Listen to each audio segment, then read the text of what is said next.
I'm Dan Rivers and you're watching Talk Asia. This week we're talking to former Thai Prime Minister Thaksin Shinawatra.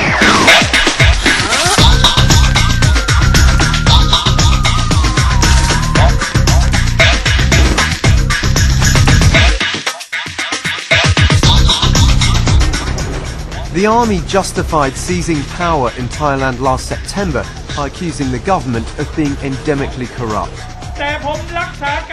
They said Prime Minister Thaksin Shinawatra had to be deposed for the good of the country. Many expected a mass of evidence against Thaksin to be presented quickly, but so far there's been none.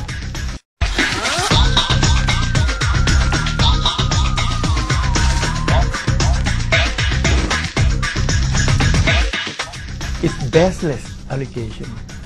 It's just a political tool.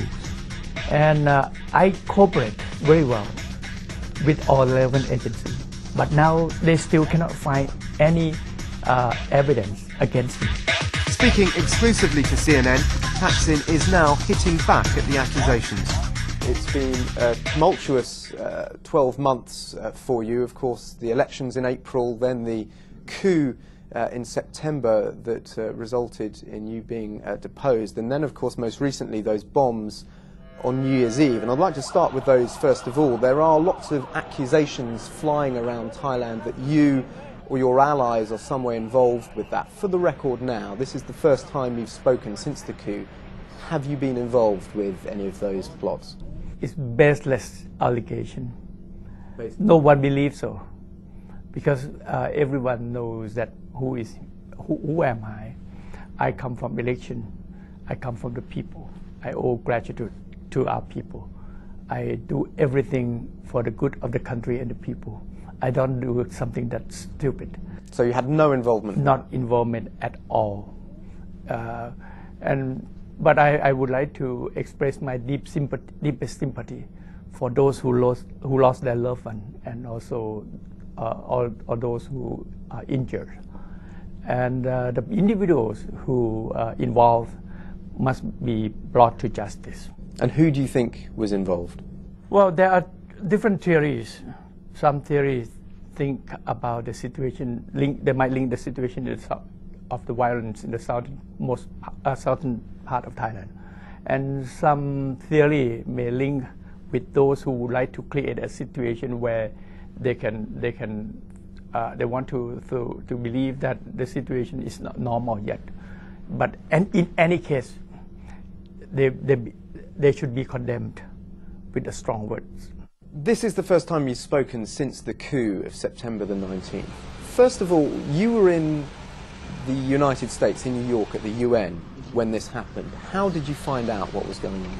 Well, I find out just about 4 or 5 hours before it's happened.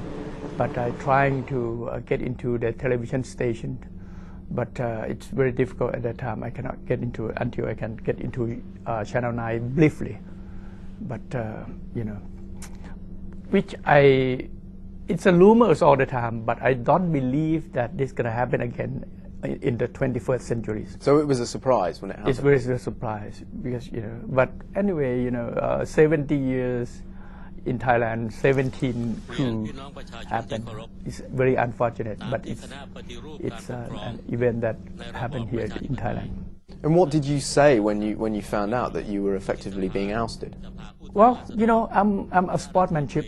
If it's finished, it's finished. I understand. I respect. I play by the rules. If it's endorsed, approved, then I know that I have to spend my life as a private citizen. So let somebody else do their job, and I just would like to give them the moral support. Running a country is very difficult.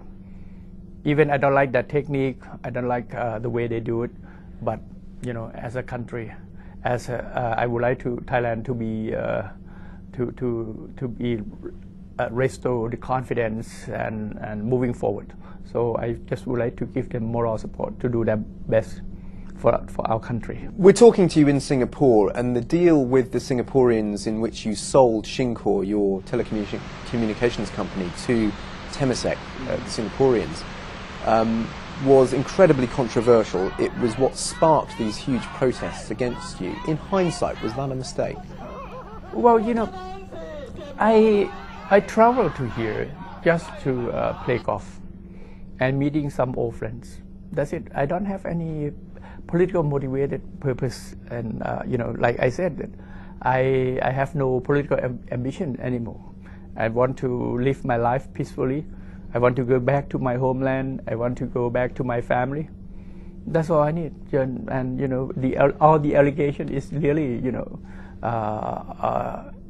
is a political tools to allege me and to be an excuse for the coup. Do you think, though, that you should have paid tax? Actually, you know, there are two cases related on taxes. In selling equity through the stock exchange, is tax exempt by law. If you want to pay tax, you cannot pay because it's exempt by law. Anyone that sell equities that listed in the stock exchange through the stock exchange, that's no tax involved. But isn't it a question of image, that the image is that you are a multimillionaire and you made $1.9 billion through this sale and didn't pay a cent of tax? No one, even you can, the transaction in the stock exchange has a lot more than 1.9 billion US dollars, but no tax involved because it's exempted by law. It's not because of you are a prime minister or not prime minister, you have to pay tax or not pay tax. The law said that you don't have, it's no tax involved because the law said that. But can you understand that there is a perception? Well, problem? You know, that's the allegation for the, you know, for sometimes politicians, they allege each other. They just want to tarnish your image, regardless. But the fact is that you have to go by rule of law. If the law said, yes, you have to pay tax, you got to pay regardless. But when the law said that is no tax involved, because that's the incentive, that they want the company to list in the stock exchange, because the company that lists in the stock exchange, they must pay tax, because they have to declare profit. And will you go back to Thailand to testify? If I have to go to testify, I go. But now the reason I'm not going back yet, because I want the unity in the country. I want the administration to do the reconciliation. I want everyone to unite, to move the country forward together. Not just like this, having allegation among Thai people, and then, you know, the conflict is there. It's not good for the country. We have to bring back confidence. So much more to ask you, and there'll be more from Thaksin Shinawatra after the break.